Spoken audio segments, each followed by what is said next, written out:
So first the air pressure comes here, which goes from 2 to 4 bar. Comes here through an air filter, which is supposed to be clean. You can see through this transparent plastic, and you can see that the green filter is clean. That means that there's no oil in the air. Then you go through the regulator. This is the air pressure regulator. You can screw it up and down, and then you come here through two different guards. This is the high pressure guard, and this is the low pressure guard. I'm going to explain forward how it works. Then we have three-way valves, which they look like this. They look like this when they're mounted. And as you can see here, they have 4 or 5 holes up here where they can just release the air. So that's the third way to be open. I'm going to explain also afterwards how it works. Then all these six are exactly the same, three-way valves, and they are giving air through this block to every single block here. So you see here, this is a choke, which is a little valve with a little hole in it that you can actually see through, that the air is going through, just to regulate the air pressure and the flow.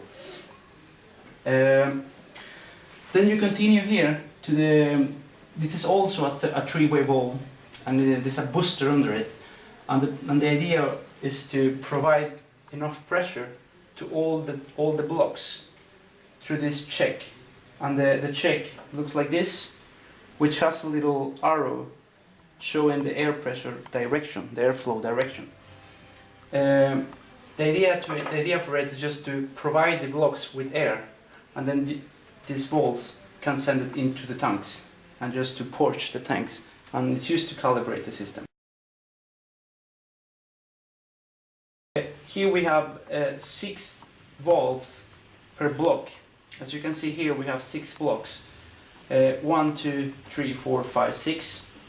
And since it's 6 valves in each block, and the 6 blocks, then you can provide pressure for 36 tanks. So the idea is to measure the level through the pressure of 36 tanks.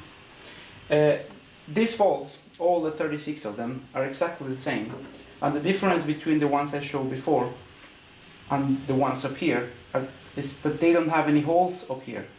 And the reason for it is because they are just two-way valves. They can just open and close, and that's it. All this pressure goes into the pressure sensors, which you can see up here. These 6 pressure sensors are used, every single of them is used for 6 tanks. So if one of these pressure sensors is failure, then 6 tanks are going to be showing fail measurements. And this system can be provided either with 230 AC volts or 150. It depends on how it's delivered. It doesn't matter now. The idea is that here comes through an electric filter, and it goes here to the terminal. Here you have 230, the same as here. It's just clean. I mean, if you say it like that, it just prevents the voltage to go up and down with faster than it should. Then it comes here. This is also 230 now, and this is the power supply, which is actually a rectifier or whatever it's called, because it comes AC power here and it goes DC power out here. And what the PLC needs, it's 24 volts DC. So all connections here are just made to spread out the voltage from here to all the system. Here, this is just how you turn it off and on. Actually, it's just a fuse, for the security. Here you have 2 relays. This relay with the green lamp is made for all these two-way valves, and this relay with the red lamp is made for the three-way valves. And then we continue here. Then we have this is even marked, but it's not often that it's marked. But the idea of it is that you get 24 inside from the pressure, from the power supply, and then you get 10 volts out. These 10 volts are for supply every one of these pressure sensors, which, I mean, they need 10 volts to be functional.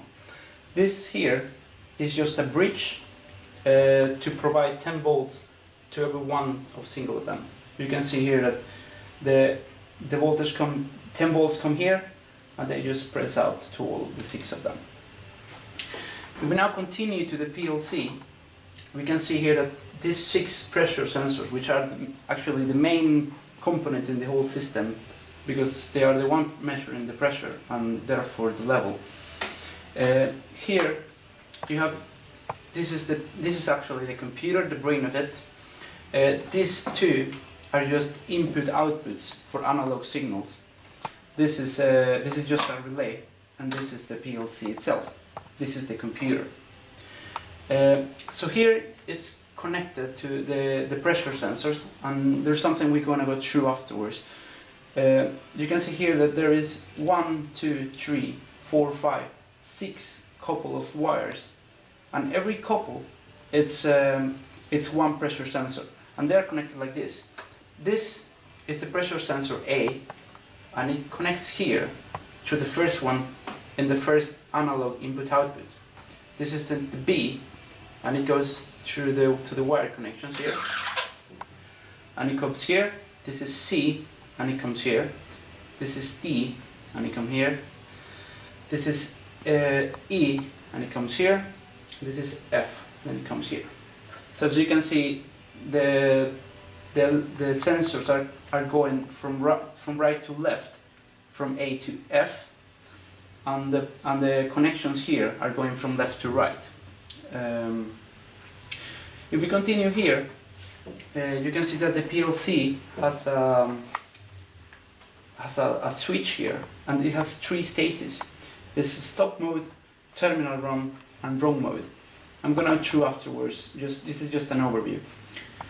And down here, this pink cable is the one for calibration, which we're gonna go through afterwards. This is the DB9 connector. This is for the terminal. This is the communication for either the computer to the final user, or for you as a technician to just calibrate and just take a look of the system, how it looks now.